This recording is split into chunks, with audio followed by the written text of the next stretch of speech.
ગુજરાતના ડુંગરાળ પ્રદેશના એક ગામની મહિલાઓએ અછતને જ પોતાની શક્તિ બનાવી દીધી। એક એવું ગામ કે જ્યાં થોડા વખત પહેલા એક માટલું પાણી ભરવા માટે મહિલાઓએ માઇલો ચાલવું પડતું હતું, પરંતુ આજે એ જ ગામના દરેક ઘરમાં નળથી સ્વચ્છ પાણી પહોંચવા લાગ્યું છે। આ ગામનું નામ છે પંગારબરી। ગામની પાણીની ક્રાંતિ સંપૂર્ણપણે મહિલાઓ સંચાલિત છે। મહિલાઓ આગેવાની લઈને જળ સંરક્ષણના દરેક પગલાંનું નિરીક્ષણ કર્યું, આયોજનથી જાળવણી સુધીની જવાબદારી લીધી। ગામની 11 મહિલાઓ રોજના 2 લાખ લીટરથી વધુ પાણીનું સંચાલન કરી રહી છે અને 315 ઘરોના નળમાં સતત પાણીનો પુરવઠો પૂરો પાડે છે। સમિતિના સભ્ય છે તે પોતે સંભાળ લે અને અમે હું પોતે છે જ તૂટફૂટ થાય તમારે ગામમાં ઓપરેટર રાખેલો જ છે, એટલે તેને જાણ કરે તે લોકો। આ ગામ હવે પાણીના ટેન્કરો પર નિર્ભર નથી। અસ્ટોલ યોજનાની મદદથી 6 મોટી ટાંકીઓ બનાવવામાં આવી, જેની ક્ષમતા 35,000 લીટર, 40,000 લીટર, 30,000 લીટર અને 40,000 લીટર છે। 2008-9માં જે આપણા વાસ્મો અંતર્ગત 90% સરકારના 10% લોકફળ આધારિતની યોજના હતી, એમાં વરસાદી પાણીના ભૂગર્ભ ટાંકા બનાવવામાં આવ્યા અને એ 286 જેટલા લોકફળ આધારિતના ભૂગર્ભ ટાંકા પોતાના ઘરના આંગણામાં થઈ ગયા। ગુજરાત સરકાર હેઠળના water and sanitation management organisation દ્વારા સમર્થિત પંગારબરીનું સમુદાય સંચાલિત મોડેલ એક સફળતાની કહાણી બની ગયું છે। 2024-25ની મુખ્યમંત્રી મહિલા પાણી સમિતિ પ્રોત્સાહન યોજના હેઠળ 100% મહિલા આગેવાની હેઠળની સમિતિને 50,000 રૂપિયાનું પ્રોત્સાહન અને 18 દિવસની તાલીમ આપવામાં આવી। પાણી ભરીને આરામથી 10 વાગ્યાથી તો બધા સમય નીકળે બેહી બહેને વાત કરવાના, કામ બી થાય, જંગલનું બી કામ થાય ને વાત કરવાની બી થાય।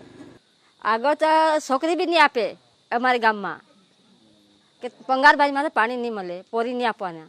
હવે તો પોતે જ ચાલી આવે અમારા ગામમાં પોરી।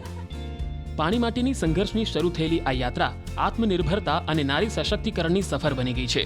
પંગારબરી માત્ર સ્વચ્છ પાણીવાળું ગામ નથી, તે એક એવું મોડેલ છે જે બતાવે છે કે જ્યારે સમુદાય એક સાથે આવે ત્યારે બધું જ શક્ય છે।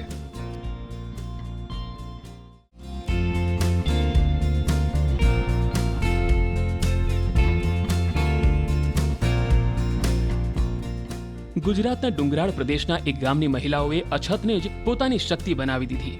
એક એવું ગામ કે જ્યાં થોડા વખત પહેલા એક માટલું પાણી ભરવા માટે મહિલાઓએ માઇલો ચાલવું પડતું હતું, પરંતુ આજે એ જ ગામના દરેક ઘરમાં નળથી સ્વચ્છ પાણી પહોંચવા લાગ્યું છે।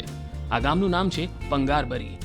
ગામની પાણીની ક્રાંતિ સંપૂર્ણપણે મહિલાઓ સંચાલિત છે।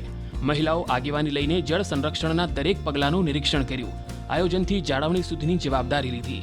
ગામની 11 મહિલાઓ રોજના 2 લાખ લીટરથી વધુ પાણીનું સંચાલન કરી રહી છે અને 315 ઘરોના નળમાં સતત પાણીનો પુરવઠો પૂરો પાડે છે।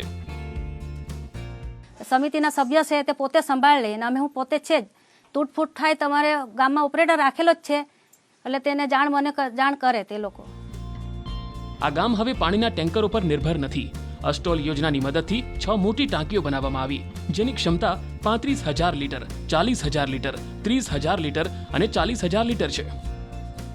2008-9માં જે આપણા વાસ્મો અંતર્ગત 90% સરકારના 10% લોકફળ આધારિતની યોજના હતી, એમાં વરસાદી પાણીના ભૂગર્ભ ટાંકા બનાવવામાં આવ્યા અને એ 286 જેટલા લોકફળ આધારિતના ભૂગર્ભ ટાંકા પોતાના ઘરના આંગણામાં થઈ ગયા।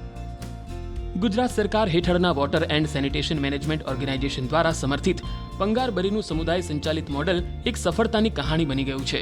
2024-25ની મુખ્યમંત્રી મહિલા પાણી સમિતિ પ્રોત્સાહન યોજના હેઠળ 100% મહિલા આગેવાની હેઠળની સમિતિને 50,000 રૂપિયાનું પ્રોત્સાહન અને 18 દિવસની તાલીમ આપવામાં આવી।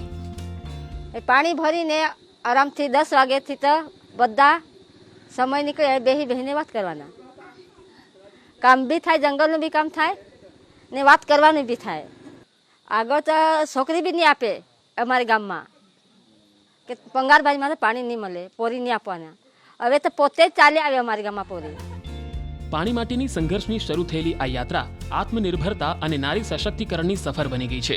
પંગારબરી માત્ર સ્વચ્છ પાણીવાળું ગામ નથી, તે એક એવું મોડેલ છે જે બતાવે છે કે જ્યારે સમુદાય એક સાથે આવે ત્યારે બધું જ શક્ય છે।